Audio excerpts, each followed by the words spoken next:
Allah Subhanahu wa taala ajak kepadanya supaya kita mentadabburinya, dan dengannya kita akan mendapatkan ilmu yang semulia ilmu yang dengannya kita mengenal Allah Subhanahu wa taala. Kapan hamba semakin mengenal Allah Subhanahu wa taala dengan pengenalan yang benar, maka akan melahirkan penghambaan yang semakin sempurna. Dan itulah maksud diciptakannya kita. Dalam surah Al-Mu'minun 68, afalam yaddabbarul qaul. Ya. Maka apakah mereka belum menelaah al-qaul, perkataan itu? Al-qaul yang dimaksudkan adalah Al-Quran ini. Sebab dia adalah qaulullah, perkataan Allah Subhanahu wa taala. Dalam surah Shad 29, Allah Subhanahu wa taala menegaskan maksud diturunkannya Al-Quran untuk ditadabburi. Kitabun anzalnahu ilaik. Dia adalah kitab yang kami turunkan kepada engkau ya Muhammad SAW. Mubarakun. Kitab ini diberkahi, luar biasa, penuh dengan keberkahan. Untuk apa? Liyadabbaru ayatih, supaya mereka mentadabburi, menelaah, meneliti, mempelajari, mendalami ayat-ayatnya.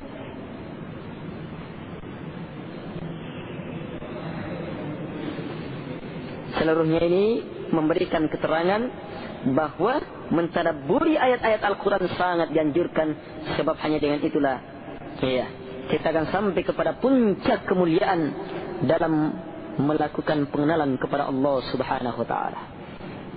Puncak kedalaman, kehebatan, keluar biasaan dalam melakukan pengenalan kepada Allah Subhanahu wa taala, yang mana pengenalan inilah yang akan mengantar hamba kepada puncak kemuliaan itu.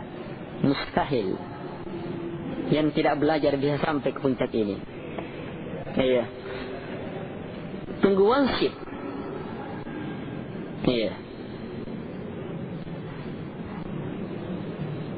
Harus dengan tadabbur, pelajari, teliti, telah kedalaman kemuliaan Al-Quran ini.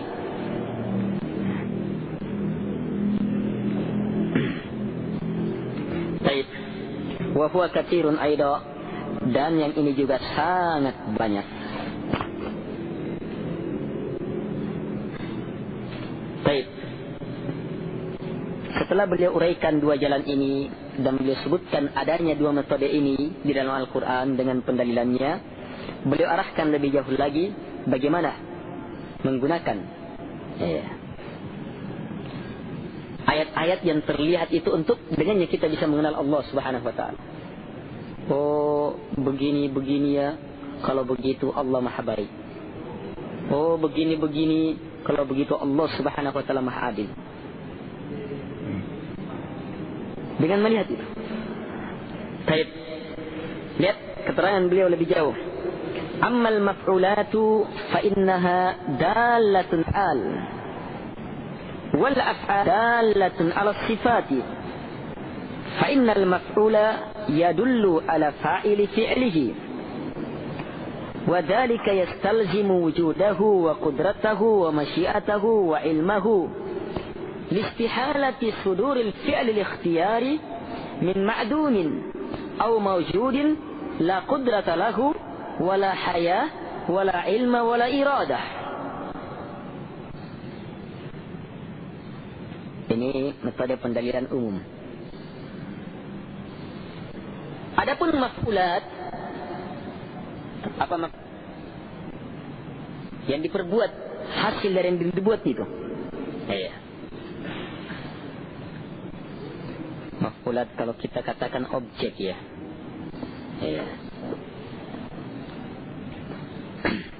Maf'ulat ini menunjukkan adanya af'al, perbuatan. Iya kan? Ya tidak? Ini kaidah akal ini. Ada yang diperbuat, berarti ada perbuatan tidak? Iya kan? Ada tidak perbuatan? Tidak mungkin ada yang diperbuat sementara tidak ada perbuatan. Ada fa'al, ada perbuatan. Dan perbuatan ini menunjukkan sifat. Ya kan? Kenapa? Karena yang diperbuat yang diadakan itu menunjukkan adanya pelaku yang melakukannya, pelaku perbuatan itu, yang mana hal ini mengharuskan adanya pelakunya, mengharuskan bahwa pelaku itu sangat mampu, punya kemampuan, mengharuskan bahwa pelakunya itu punya kehendak, punya ilmu. Sebab tidak mungkin muncul perbuatan ikhtiari apa? Pilihan. Iya kan? Antum lihat yang alam ini tersusun ininya ini, menunjukkan bahwa perbuatan ini disengaja kan? Ya tidak, disengaja kan? Disengaja ini. Ya. Tidak mungkin muncul perbuatan yang disengaja ini dari sesuatu yang tidak ada, atau dari sesuatu yang ada tapi tidak punya kekuatan, tidak punya kemampuan, tidak punya kehidupan, tidak punya ilmu, tidak punya keinginan. Tidak mungkin itu. Jelas ya? Ini pendalilan untuk orang-orang komunis. Tidak yakin adanya pencipta alam semesta. Hanya tambahan ilmu bagi kita. Lihat ikhwah. Lihat. Masih umum dulu. Luar biasa. Pasti Allah subhanahu wa ta'ala ada. Lihat langit. Tidak apa orang melihat langit. Bahkan dalam surah Al-Mulk disuruh melihat langit. Disuruh berulang-ulang lagi melihatnya. Sampai mata betul-betul disuruh melihat, cari cacatnya. Kalau ada kekurangan. Sampai mata tidak sanggup lagi. Pergantian siang dan malam. Tidak usahlah yang di dekat-dekat kita sajalah. Pepohonan, suasana lingkungan kita, keteraturannya ikhwah. Semua ada namanya maf'ulat. Ya kan? Iya. Ini menunjukkan ada perbuatan kan? Kalau ada perbuatan berarti ada pelaku kan? Iya. Kalau dilihat dari yang diperbuat ini, luar biasa, pasti pelakunya sangat hebat, sangat luar biasa, punya ilmu. Bukan sekedar ada, punya kekuatan, punya kemampuan, punya ilmu. Sebab tidak mungkin semua itu ada tanpa ada yang mengadakannya.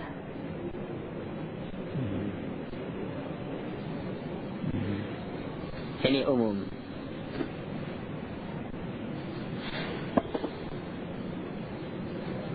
Allah subhanahu wa ta'ala ada ikhwah.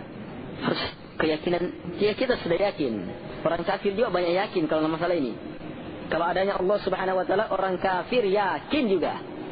Iblis, manusia yang paling kafir juga yakin. Ya kan? Iya.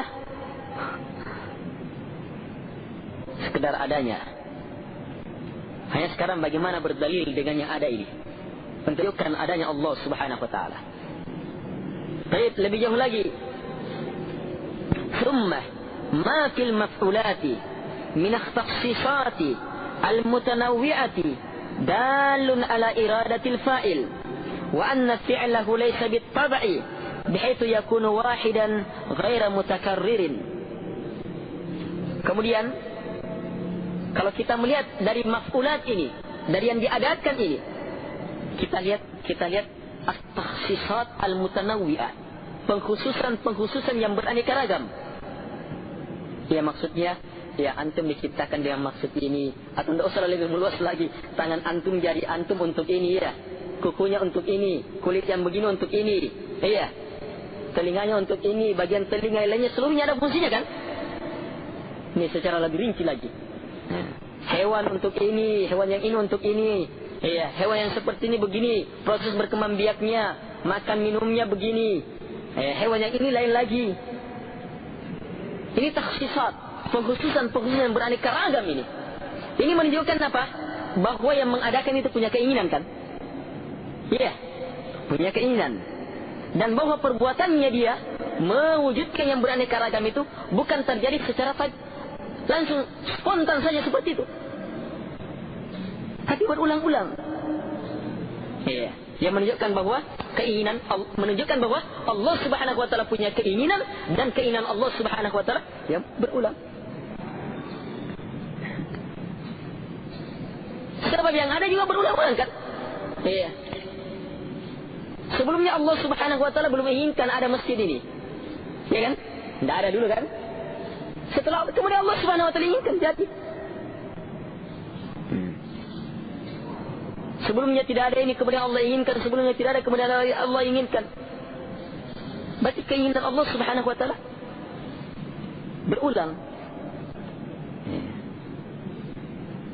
Ini bisa tidak dipahami? Kalau antum bisa pahami dari sekedar melihat itu, ini luar biasa ini. Masuk dalam perkara akidah, banyak ahli bidah yang tidak bisa menetapkan itu. Mengingkari bahwa Allah tidak punya keinginan. Allah tidak menginginkan itu, tidak menginginkan itu. Kalau dilihat dari alam ini saja luar biasa. Tidak mungkin Allah Subhanahu wa taala tidak punya keinginan. Lihat lebih jauh lagi. Wa ma fiha minal masalihi wal hikami wal ghayatil mahmudati dalun ala hikmatihi ta'ala. Kemudian kalau kita melihat segala sesuatu yang terdapat dalam alam ini berupa maslahah demi maslahah, hikmah demi hikmah, yang akhirnya adalah kebaikan. Banyak sekali kan? Banyak sekali ikhwah. Maslahahnya, hal ini bisa mendatangkan maslahah ini. Ini hikmah dari kejadian ini. Ternyata akhir dari peristiwa ini. Banyak sekali. Ini seluruhnya menunjukkan bahwa Dia yang mengaturnya mempunyai hikmah. Kalau antum mampu sudah ke situ, hebat, luar biasa. Itu belum menggunakan ayat-ayat Al-Quran sudah mampu menetapkan hikmah Allah Subhanahu wa taala. Sementara banyak ahli bid'ah yang sudah diperhadapkan padanya ayat-ayat Al-Quran tetap tidak mampu menetapkan hikmah Allah Subhanahu wa taala. Yang ada pada dirinya hanyalah buruk sangka kepada Allah Subhanahu wa taala.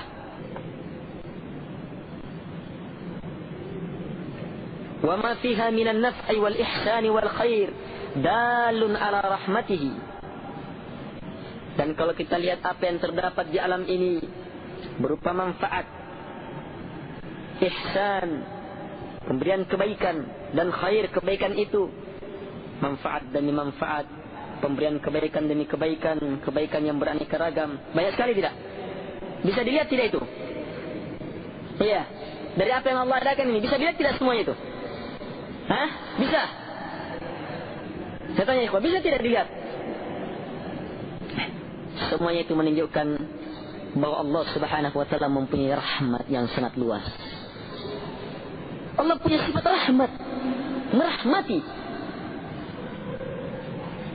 Dan harus yakin ikhwah, jangan hanya sekadar dihafal. Harus yakin Allah Subhanahu wa taala maha merahmati hambanya. Iya. Sementara di sisi lain ahli bidah tidak yakin.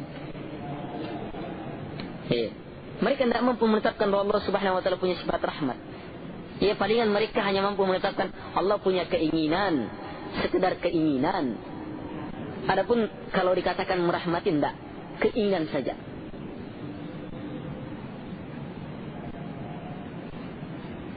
Wa ma fiha min al-batshi wal intiqam wal uqubah dalun ala ghadabihi.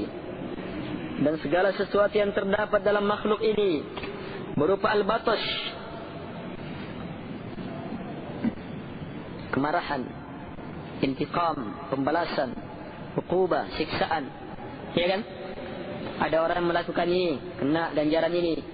Melakukan itu, kena ganjaran itu. Melakukan ini, kena ganjaran itu. Tidak sholat, kena ini. Iya, ada yang terbakar rumahnya, yang tabrak mobil, ada yang banyak. Ini menunjukkan apa? Di antara yang menunjukkan dalun ala ghadabihi, menunjukkan murka Allah Subhanahu wa taala yang menentukan segala sesuatu itu, menunjukkan bahwa Dia mempunyai sifat marah.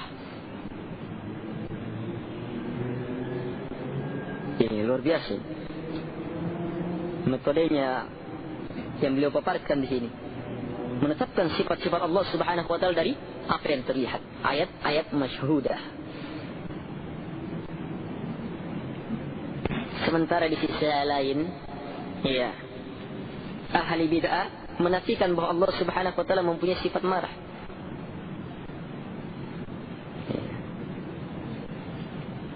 Padahal dalam Quran dan Sunnah Allah Subhanahu wa taala tetapkan. Rasulullah SAW bersabda, Allah Subhanahu wa taala berfirman, "Inna rahmati sabaqat ghadabi." Sungguh rahmatku mendahului marahku. Berarti Allah Subhanahu wa taala punya rahmat, punya marah juga. Sifat merahmati dan marah. Hanya rahmatnya Allah Subhanahu wa taala mampu mengalahkan murkanya. Karena itu, kalau mau selamat dari murka Allah Subhanahu wa taala, minta perlindungan dengannya, dengan lawannya. Di antara doa Nabi sallallahu, "A'udzu biridaka min sakhatik." Saya minta perlindungan kepadamu ya Allah dengan keridaanmu dari sakhatik, dari murkamu.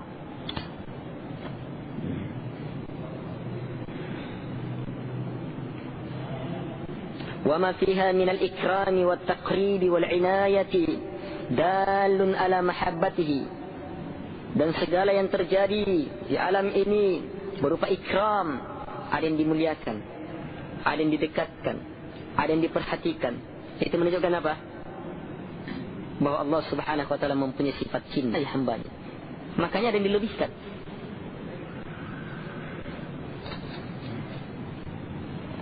Wa ma fiha min al-ihanati wal ib'adi wal khidlani dalun ala bughdihi wa maqtihi. Dan segala yang ada di dalam berupa ihana, ada yang direndahkan, ada yang dijauhkan, ya, ada yang dihinakan, menunjukkan bahwa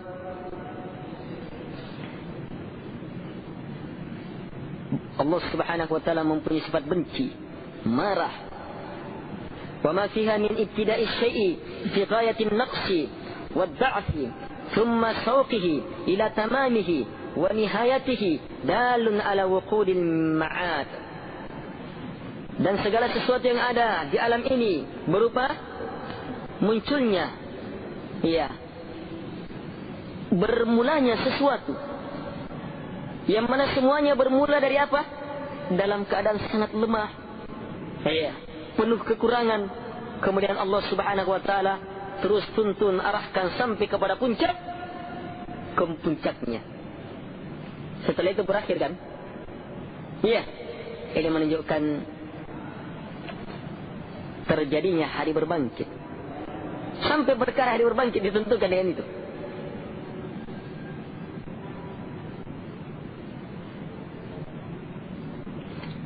Lihat antum ikhwah. Apa yang memustahilkan hari berbangkit itu? Antum dihidupkan kembali. Padahal sebelumnya antum tidak ada. Ya kan? Sebelumnya antum tidak ada. Sementara hari berbangkit itu sekedar membangkitkan antum yang sudah hancur. Yang sudah ada. Sudah ada. Hanya hancur. Itu dibangkitkan kembali. Apa yang mustahil? Iya. Yang proses hidupnya antum menunjukkan mungkinnya hal itu. Bolehnya hal itu. Kita sebelumnya tidak ada. Kemudian hidup, lahir dalam keadaan lemah, penuh kekurangan, tidak membawa apa-apa. Iya. Kemudian bertambah kuat. Iya. Bertambah ini, terus. Iya. Sampai kepada puncak-puncak kedewasaannya.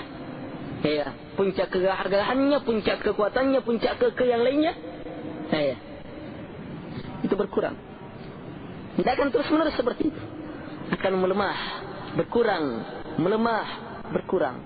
Sampai akhirnya kembali kepada Allah Subhanahu wa ta'ala. Ini menunjukkan bahwa Dia yang menjadikan sesuatu itu muncul, pasti akan kembali kepadanya.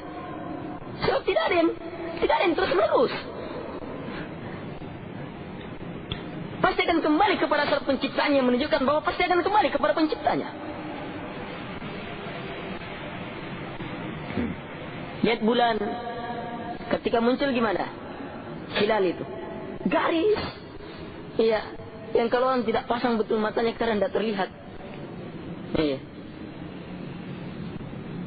Hari kedua semakin besar, semakin terang. Hari ketiga, masya Allah, semakin. Keempat kali masuk 13, 14, 15. Oh, luar biasa.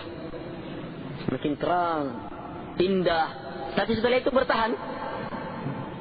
Berkurang lagi, berkurang lagi, berkurang lagi, sampai akhirnya lenyap. Matahari jamaah muncul di pagi hari. Persis tengah hari luar biasa panasnya semakin. Tidak ada yang berani menatapnya. Tidak ada yang berani berlama-lama di bawahnya. Tapi setelah itu berkurang. Sampai akhirnya lenyap pula. Berganti dengan malam. Malam pun tidak tetap. Datang malam. Setelah malam muncul lagi siang. Ini ikhwan. Seluruhnya menunjukkan bahwa pastinya hari berbangkit. Wa ma fiha min ahwalin nabati wal haywani wa tasrifil miyahi dalilun ala imkanil ma'ad. Dan segala sesuatu yang merupakan keadaan-keadaan an-nabat, tumbuhan, haiwan, dan pengaturan air, ini dalil akan mungkinnya hari berbangkit. Wa ma fiha min dhuhuri athari rahmatihi wan ni'mati ala khalqihi dalilun ala sihhatin nubuwat. Dan segala sesuatu yang menunjukkan nampaknya pengaruh dari rahmat Allah Subhanahu wa taala, pengaruh dari nikmat Allah Subhanahu wa taala kepada makhluknya, ini menunjukkan benarnya kenabian itu. Kenabian ditetapkan dari itu.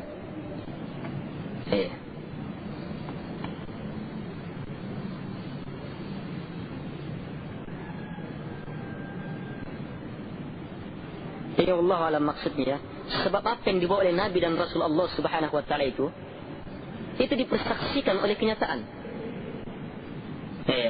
Makhluk Allah Subhanahu wa taala melahirkan nikmat ini, kebaikan ini, kebaikan ini. Aturan, ajaran yang dibawa oleh para Nabi dan Rasul Allah Subhanahu wa taala pun melahirkan nikmat ini dan nikmat itu. Kalau itu nyata, ciptaan Allah Subhanahu wa taala dari Allah Subhanahu wa taala, maka yang dibawa oleh Nabi dan Rasul pun nyata dan terbukti. Kalau begitu bersumber dari Allah Subhanahu wa taala pula. Al-haqqu min rabbik fala takunanna minal mumtarin. Kebenaran itu dari Rabb kamu, maka jangan sekali-sekali kamu termasuk orang-orang yang ragu. Wa ma fiha minal kamalati allati law 'udimatha kanat naqisa dalilun ala anna mu'tiya tilkal kamalati ahaqqu biha. Dan segala sesuatu yang terdapat dalam alam ini berupa kesempurnaan demi kesempurnaan, yang seandainya kesempurnaan itu ditiadakan, maka pasti akan kurang. Semuanya ini menunjukkan bahwa pemberi kesempurnaan itu lebih berhak untuk mendapatkan kesempurnaan itu. Ini menjelaskan sifat kesempurnaan Allah Subhanahu wa taala secara penuh. Sebab segala kesempurnaan datangnya dari Allah Subhanahu wa taala. Sementara yang mengadakannya adalah segala kesempurnaan. Kita dapat melihat kesempurnaan pada makhluk. Yang mengadakannya adalah Allah Subhanahu wa taala. Kalau pada makhluk saja terdapat kesempurnaan, apalagi yang mengadakannya?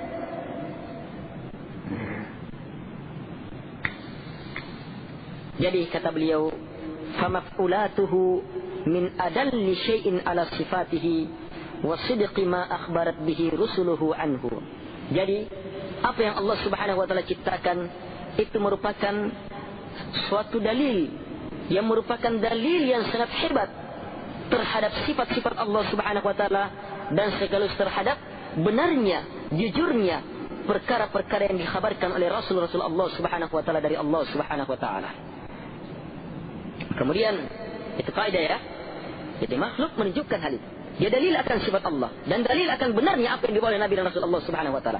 Demikian pula, fal masnu'atu syahidatun tusaddiqul ayatil masnu'at munabbihatun 'ala al-istidlali bil ayatil masnu'at. Ini kaidah selanjutnya.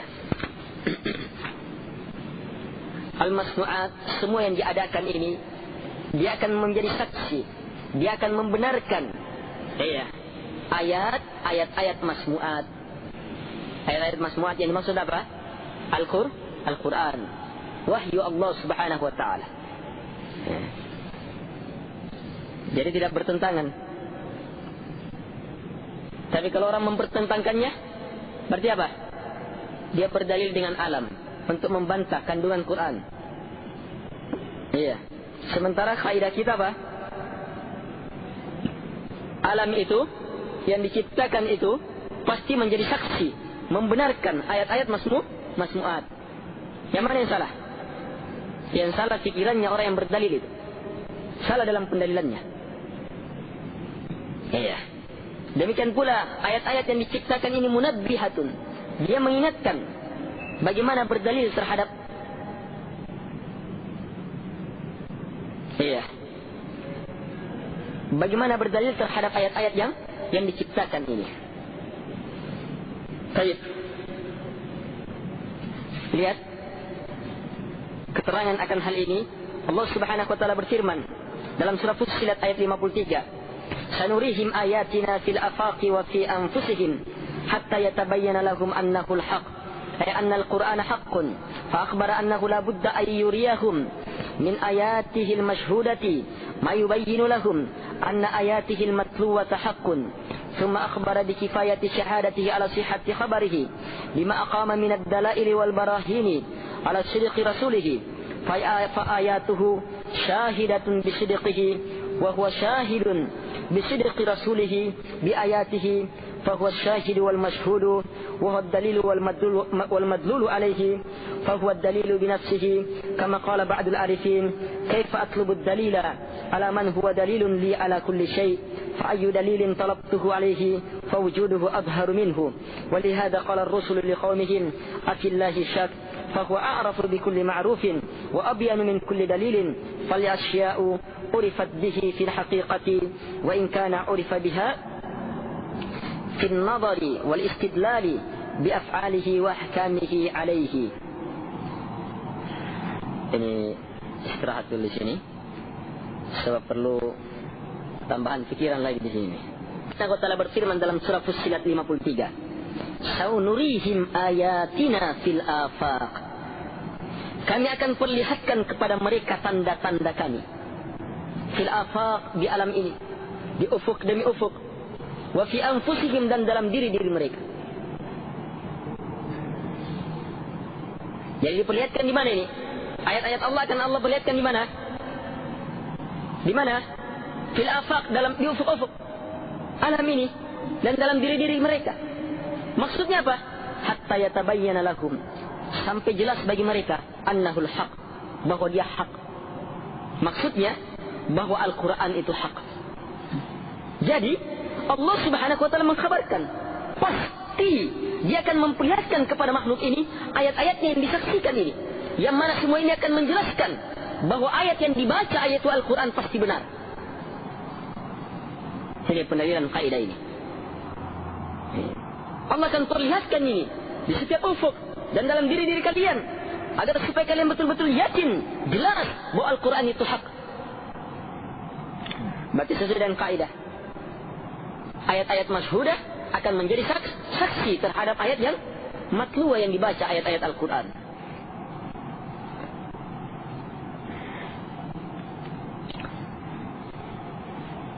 Sini ukur diri kita ya, kawan.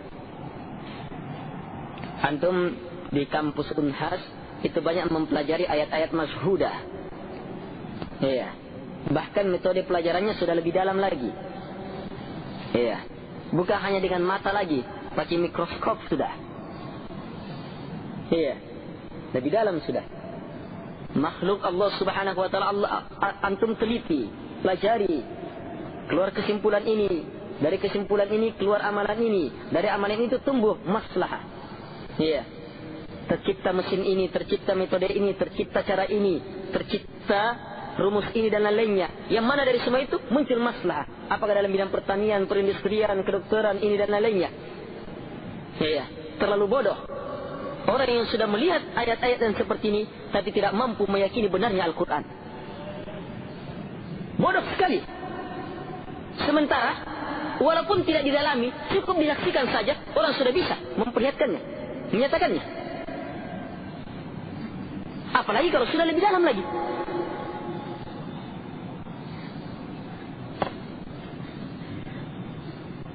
Ini ikhwan. Karena itu kalau semakin tinggi ilmunya dalam mengenal makhluk Allah Subhanahu wa taala, apakah yang ada di udara, yang ada di air, yang ada dalam kandungan bumi, di hutannya, iya, di berbagai tempat atau dalam tubuh kita, semakin dalam dia, tapi tidak semakin menyebabkan dia tunduk kepada Allah Subhanahu wa taala, tidak semakin yakin terhadap ayat-ayat Al-Quran, maka ilmu itu bencana. In kunta la tadri fatilka musibatun, wa in kunta tadri fal musibatu a'zamu. Jika kamu tidak tahu maka itu musibah, tapi jika kamu tahu maka musibahnya lebih besar. Maksudnya apa? Jika hal itu kamu tidak tahu, musibah kan? Sebab bodoh. Tapi jika kamu tahu, tapi tetap seperti orang yang tidak tahu, tetap tidak yakin padahal sudah lebih tahu, maka ini musibahnya lebih besar. Ini ikhwah, belajar yang sungguh-sungguh. Iya, pelajari alam ini untuk semakin mengenal Allah Subhanahu wa taala melalui ayat masyhudah. Tapi ingat, ayat itu bukan ayat yang bukan ayat-ayat yang terutama, yang termulia. Kembalinya kepada Al-Quran. Sebab dari sisi mana dia lebih mulia? Itu kan hanya dijadikan dalil untuk menetapkan kemuliaan haknya, bahwa Al-Quran adalah hak. Berarti harus kembali ke situ. Karena itulah mereka hamba Allah Subhanahu wa taala yang termulia di sisi Allah Subhanahu wa taala adalah yang paling dalam ilmunya tentang Al-Quran, terhadap ayat-ayat wahyu Allah Subhanahu wa taala. Kemudian dalam ayat itu Allah Subhanahu wa taala kabarkan lebih jauh tentang kemampuannya. Iya, mempersaksikan akan benarnya pengkhabarannya, yang mana semua itu semakin menegakkan dalil demi dalil, burhan demi burhan akan benarnya Rasulnya Allah Subhanahu wa taala. Jadi ini kaidah ini, ayat-ayat yang disaksikan itu, iya, jadi ayat-ayat Allah Subhanahu wa taala itu akan menjadi saksi akan benarnya Allah Subhanahu wa taala, dan sekaligus menjadi saksi akan benarnya Rasulnya. Sebab Rasulnya Allah kan, kalau yang mengutus hak, maka yang diutus pun harus hak, benar.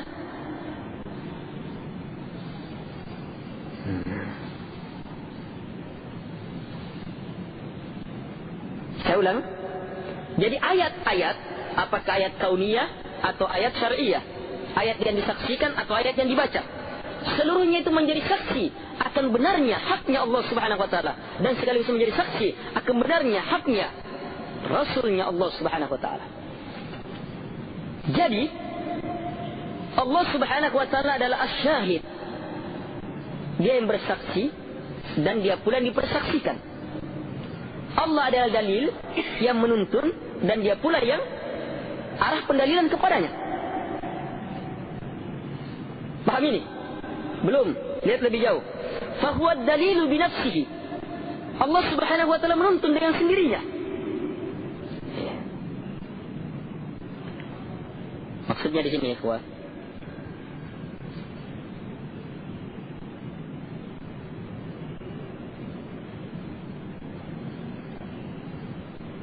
yang ciptakan alam ini menjadi ayat siapa?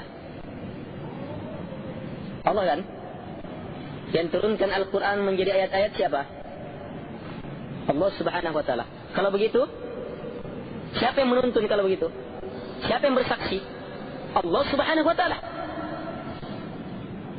Ya kan? Bahkan dalam Al-Quran ditegaskan Allah yang langsung bersaksi. Iya, bahwa Allah hak, Rasulnya benar, jujur.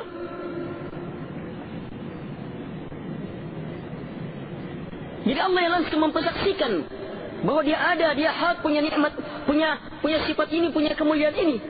Dan sekaligus, iya, dia juga yang dipersaksikan. Sebab Allah yang ciptakan makhluk, makhluk ini diteliti untuk dijadikan sebagai dalil untuk mempersaksikan kebesaran Allah Subhanahu wa taala. Ini maksudnya, dia asy-syahid dan al-masyhud. Iya, al-masyhudulah. Dia menjadi saksi dan dia pula dipersaksikan untuknya. Jadi dia dalil dengan sendirinya. Sebagaimana perkataan orang-orang arif, bagaimana mungkin saya mencari dalil terhadap dia yang dalil yang menuntun saya kepada segala sesuatu. Sehingga dalil apapun yang saya cari terhadapnya, maka keberadaannya abharu minhu, lebih nampak dari dia. Karena itulah para rasul berkata kepada kaumnya, afillahi syakkun, apakah terhadap Allah syak, ada keraguan? Sama sekali tidak ada setitik pun keraguan, sebab nyatanya pendalilan. Dia Allah subhanahu wa ta'ala a'rafu min kulli ma'ruf. Allah lebih dikenal dari semua yang dikenal. Allah subhanahu wa ta'ala lebih jelas dari semua, dari segala dalil. Kesimpulannya, fal asya'u urifat bihi fil haqiqah. Segala sesuatu itu diketahui dengan Allah subhanahu wa ta'ala sebenarnya, ya kan? Nanti kita tahu semua itu setelah dituntun oleh Allah. Berarti siapa yang menuntun kita? Siapa yang menuntun? Segala sesuatu nanti diketahui dengan Allah, kan?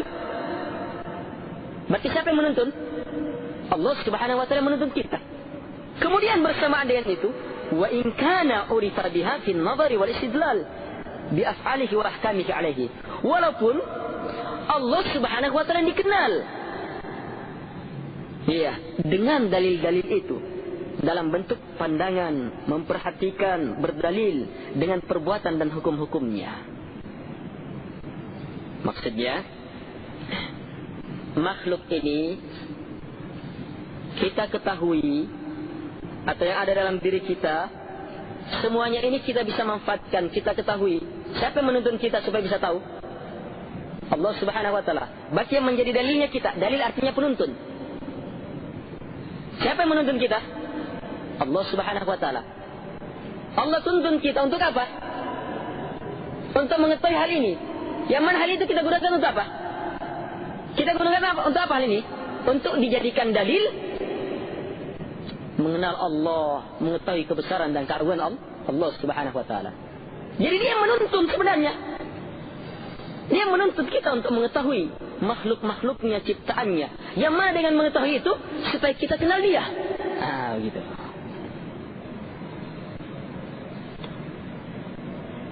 Kalau antum pahami ini prosesnya ini, daurnya ini, maka kalau begitu segala nikmat datangnya hanya dari Allah subhanahu wa ta'ala. Segala dalil, segala keterangan datangnya dari Allah subhanahu wa ta'ala. Yang mana semua keterangan itu untuk membenarkan Allah subhanahu wa ta'ala pula. Datangnya dari Allah dan kembalinya harus untuk membenarkan adanya Allah, besarnya Allah, mulianya Allah, agungnya Allah subhanahu wa ta'ala. Kalau tidak seperti ini cara berfikirnya orang, nol. Walaupun sudah botak jidatnya, kepalanya sudah pikun dalam mempelajari plus minusnya listrik misalnya. Mungkin sudah berapa kali dikontak. Percuma semua itu. Kalau semua yang Allah subhanahu wa ta'ala jadikan saksi, jadikan ayat, apakah yang masyhur yang disaksikan atau ayat yang dibaca, kita tidak mampu pahami itu. Seluruhnya bersumber dari Allah subhanahu wa ta'ala, supaya kita manfaatkan untuk menetapkan.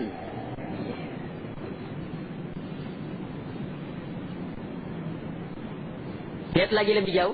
Setelah kita mampu menetapkannya, berarti yang menuntun kita untuk mampu menetapkannya siapa? Sarananya dari Allah, yang menuntun Allah subhanahu wa ta'ala. Kemudian setelah itu, siapa yang balas? Allah subhanahu wa ta'ala pula yang balas. Luar biasa baiknya Allah jemaah. Allah yang turunkan ayat demi ayat, supaya kita mengenalnya. Dan Allah yang memberikan kemampuan kita untuk mengenalnya.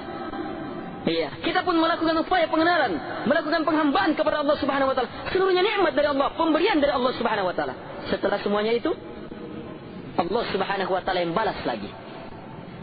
Tuntun kita, selamatkan kita di dunia, di alam barzah dan di akhirat. Sehingga betul-betul seluruhnya dari Allah subhanahu wa ta'ala. Ini cara berfikir yang dalam, yang benar, yang tepat, yang merupakan rahasia yang sangat besar, ikhwah. Antum paham perkara ini, maka dia ilmu yang mengalahkan beribu kali lipat luasnya masjid ini. Kecil ini. Nilai ilmu itu tadi luar biasa mahalnya. Karena tidak pahamnya lah sebagian orang terhadap perkara itu, akhirnya apa? Tidak bersyukur kan? Buruk sangka kan? Ingkar kepada Allah Subhanahu wa taala. Baik, selesai pembahasan ini. Kita mengambil 2 pembahasan, yang mana pembahasan kedua cukup panjang.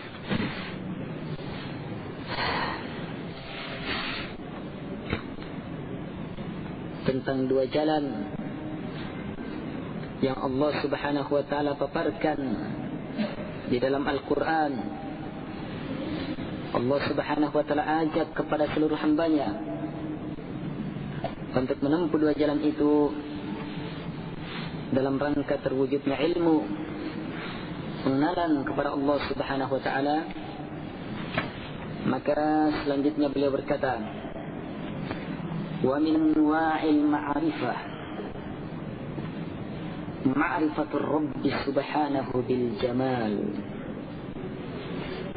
wa hiya ma'rifatu khawasil khalqi.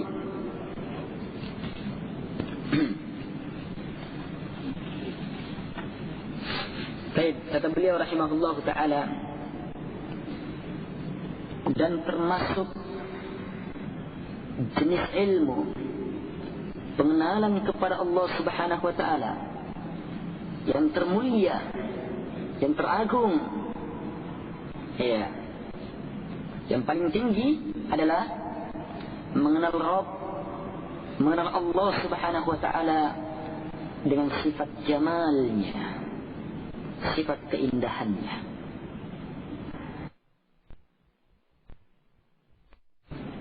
Ini adalah ma'rifah, pengenalannya khawasil khalq, Allah Ta'ala yang betul-betul khusus. Kulluhum arafahu bisifatin min sifatihi, wa atammuhum ma'rifatan man arafahu bikamalihi wa jalalihi wa jamalihi subhanahu. Laisa kamithlihi syai'un fi sa'iri sifatihi. Walau faradta al-khalqa kullahum ala ajmalihim surah, wa kulluhum ala tilka surah,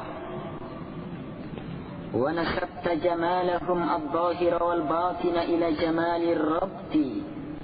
jamalir rabbi subhanahu, lakana aqalla min nisbati sirajin da'ifin ila qursi syams.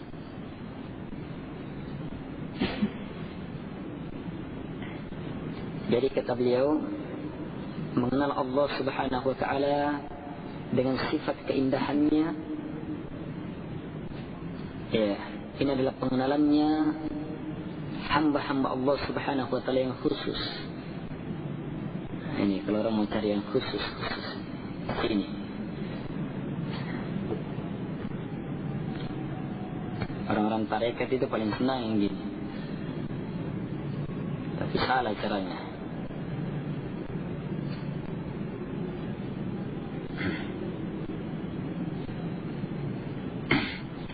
Baik,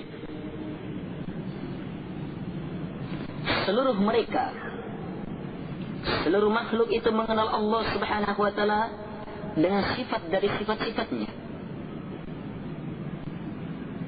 Maksudnya beliau, pengenalan seseorang ditentukan dengan ini. Dan yang paling sempurna adalah, yang paling sempurna pengenalannya terhadap Allah Subhanahu wa taala adalah mereka yang mengenal Allah Subhanahu wa taala dengan kamalnya wa jalalnya wa jamalihi. Yang mengenal Allah Subhanahu wa taala dengan kesempurnaannya, dengan kemuliaan dan keagungannya, serta dengan keindahannya Subhanahu wa taala. Laisa kamitslihi syai'un fi sa'iri sifatihi. Sama sekali tak ada sesuatu pun yang semisal dengannya dalam seluruh sifat-sifatnya. Mulai beliau masuk ke dalam uraian pembahasan jamal. Kasih kaidah umum dulu. Mengenal Allah Subhanahu wa taala harus punya kaidah ini. Yang diambil dari firman Allah Subhanahu wa taala, "Laisa kamitslihi syai' wa huwa as-sami'ul basir." Sama sekali tak ada sesuatu pun yang sama, sebanding, semisal, setara dengan Allah Subhanahu wa taala. Sesuatu pun. Tapi bersamaan yang itu tetap Allah Subhanahu wa taala mempunyai sifat dengan sifat itu. Sekarang mau dibahas sifat jamal, keindahan. Kalau nanti telah ditetapkan dalam Quran dan Sunnah bahwa Allah Subhanahu wa taala mempunyai sifat keindahan ini, maka tetapkan. Tapi ingat, sama sekali keindahan itu tidak sama dengan sesuatu apapun juga. Tapi tetap harus ditetapkan. Keindahan yang sesuai dengan kebesaran, keagungan, kemuliaan Allah Subhanahu wa taala yang tanpa batas.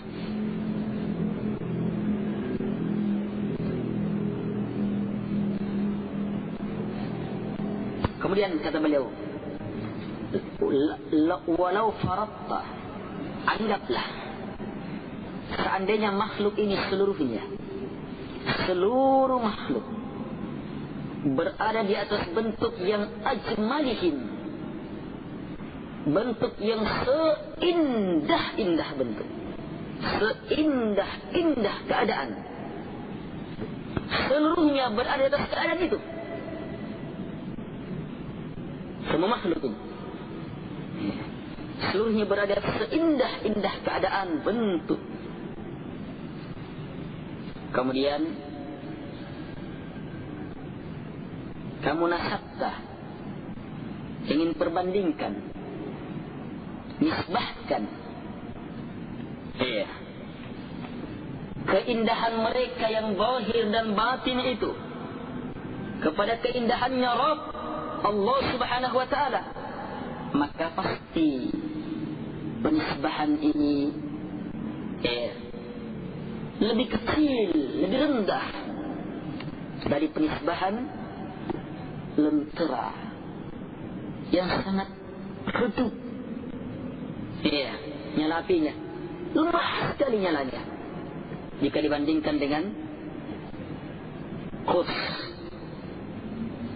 Quds maksudnya langsung bulatan sumber cahaya matahari, Quds Syams, bukan cahaya yang nampak yang di sininya, langsung yang cahaya. Jadi perbandingannya lentera yang nyala kecil, lemah jika bandingkan dengan matahari, itu gimana itu? Maka perbandingan keindahan seluruh makhluk yang berada, anggaplah indah seluruhnya, yang seluruhnya berada dalam keindahan seperti secara lahir dan batin. Walaupun sudah dianggap seperti ini, kemudian kita ingin sandarkan, nisbahkan dengan keindahan Allah Subhanahu wa taala, masih lebih kecil perbandingannya dengan perbandingan lentera yang kecil itu, yang lemah nyalanya itu, jika bandingkan dengan hebatnya